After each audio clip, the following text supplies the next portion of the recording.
Welcome to our October update. So grab yourself a cup and let's get into it. So today I want to talk to you about our homeschool update, what's going on, how we've been doing. Our homeschool started at the end of August, and so we've had some time to adjust. We've had some successes, we've had some fails, so grab yourself a cup of tea. Okay, so for us, homeschool started towards the end of August. We are a Southern California family, and I have 3 kiddos.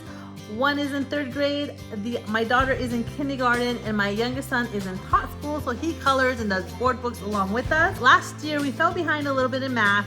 We switched curriculums, just wasn't working, so we switched to Horizons, and it really worked for my son.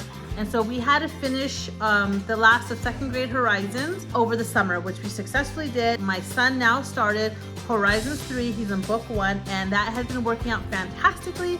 We got the book late, so we've been trying to catch up to where he should be for the year, so he doesn't fall behind for the NWA assessment test. He did wonderfully the first test around, and I'm really proud of where he's at. He just really grasps and understands math so easy and fluently, as well as my daughter, but she's in kindergarten, so right now my focus is getting her to read and write. Let's talk about how 3rd grade is working for us. So I ordered my curriculum on time. Somehow it just came a little bit late. So we were really relying on a lot of study units. We were just picking topics on what my kids love to learn. We like to do something called Party Friday, where we do homeschool, but with a fun, positive attitude. I mean, every day is fun, but we focus on having fun and doing things that wouldn't be traditionally called homeschool curriculum, more like almost like an unschooling approach, but we learn about some type of food, fruit, or dish that we typically want to be eating in our household. So we have a lot of Indian,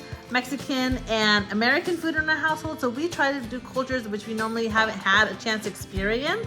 And we've really found that trying new dishes and food has been really successful and has really encouraged my kids to try things or even eat just all their veggies without any problems. It's been really fun, and I really enjoy it with our kids.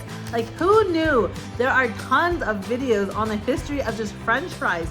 I mean, I've never thought about it until my kids asked me about these things. So it's been fun for all of us to learn about it. I didn't have my first cherry until after high school. I didn't have my first mango until I was married to my husband. So I just haven't been exposed myself. And I was a public school kid, so my parents sent me to public school. But unfortunately, I just never tried these things that we would not typically eat. So I'm really feel blessed, and it's also a very fun experience to share with my kids. With my 3rd grader, we have been struggling with some time limits. Some things that should just take 5 or 10 minutes have been a struggle, but it's okay, because there are some things that ignite your drive and curiosity and some things don't. But for the times that we do struggle with time limits, it hasn't been overly bearing, but what I found successful is to put a timer in front of my kids to let them know you have 10 minutes to do something. Means like, I know they can do it, they just gotta buckle down and do it. So if they haven't, I'll try to find another subject to do, and sometimes if they're not just feeling it, I'll just say, go ahead, let's clean up and do something else for the day that still is geared towards learning and homeschooling, just in another manner, until hopefully the next day will be more successful. Sometimes you're just not feeling it, the weather's getting cooler, it's crisp, and I love it, so I absolutely know that sometimes you just want to go out.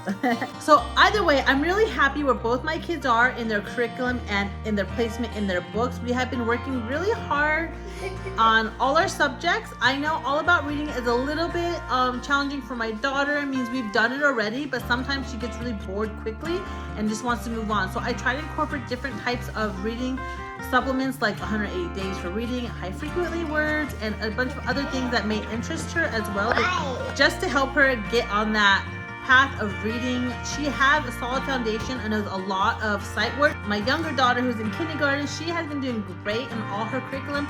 She's really eager to learn and kind of soak up whatever she's learning. There are times where we've had difficult stages in our life, so I actually started putting them on like a workout regimen where I have them, if they're not getting along, I have them either do chores or cosmic yoga for kids. You can just search for yoga for kids, it'll come up, and there's all different types of themes like My Little Pony, Frozen, Mario. There's so many good ones that I'll have them do. And some of the things I want to work out for the remainder of October is really building strong connections between my kids, having them do fun activities together and adventures. I really love invoking and creating a spirit of curiosity within them by doing untraditional educational experiences like traveling, going to museums, and seeing things that you wouldn't typically see on a daily basis or during a homeschool weekday. I find that field trips are immensely powerful to really get them to ask questions, and the right questions, and to